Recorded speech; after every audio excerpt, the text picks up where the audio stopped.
আসসালামু আলাইকুম। আমি বাংলাদেশের মানুষদের কাছে সাহায্য চাইতেছি। আমি তো বাংলাদেশের একজন, তো আমি তো সবার মতো না, আমি তো অনাথ, আমার কেউ নাই। আমার বিয়ে হয়েছে, আমি একজন পুলিশ সদস্যের ওয়াইফ। আমার হাজবেন্ড মিরপুর 14 নম্বর পুলিশ বাড়িতে চাকরি করে। ও কনস্টেবল, ও পশ্চিম বিভাগ স্টেপ কোম্পানি। ওর ব্যাচ নাম্বার 31 5 88।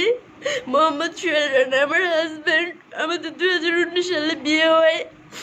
ও গত এপ্রিলের 1 তারিখ ডিউটিতে গেছে, আর বাসায় আসে নাই। আমার সাথে কোনো যোগাযোগ করার, ফোন বন্ধ। আমি জানি না ও কোথায় আছে, কিছু জানি না। আমি ডিপার্টমেন্টের স্যারদের কাছে যাই, আমি ডিসির কাছে যাই, সব স্যারদের কাছে যাই। কোনো স্যার, পুলিশ, কোনো পুলিশ আমাকে সাহায্য করতেছে না। থানায় গেলে পুলিশরা আমাকে নিয়ে মজা করে, উল্টাপাল্টা কথা বলে, মেয়ে মানুষের কি টাকার অভাব হয় নাকি, আর তারা নাকি চিঠি লিখতে জানে না। আমি 3 মাস ধরে কামরুল থানায় ঘুরতেছি, কোনো পুলিশ আমাকে কোনো ধরনের সাহায্য করতেছে না। কোনো মানুষ আমার কোনো ধরনের সাহায্য করতেছে না।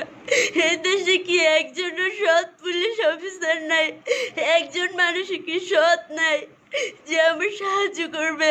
আমার হাজবেন্ড আইনের লোক দেখে সে মন চাইছে ওকে বিয়ে করছে, 1 বছর সংসার করে, আজকে করোনার মধ্যে মানুষ মানুষকে দান করে, আর সে আমাকে 2 মাসের ভাড়াটা না দিয়ে, খাবার দাবার কোনো কিছু না দিয়ে সে চলে গেছে। আমি কারোর কাছে কোনো ধরনের সাহায্য পাইতেছি না। আমাকে ধরে আমাকে মাঝে মাঝে কথা বলতেছে, আমাকে দয়া করে সাহায্য করেন। এদেশে কি একজনও সৎ মানুষ নাই যে আমার পাশে দাঁড়াবে? আমার আমার এখন থাকার জায়গা নাই, কোনো আমার বলার মতো কোনো জায়গা নাই। আমাকে দয়া করে সাহায্য করেন। আমি বাসা ভাড়া দিতে পারবো না, আমাকে বাসা থেকে বের করে দিছে। আমার কাছে কোনো টাকা পয়সা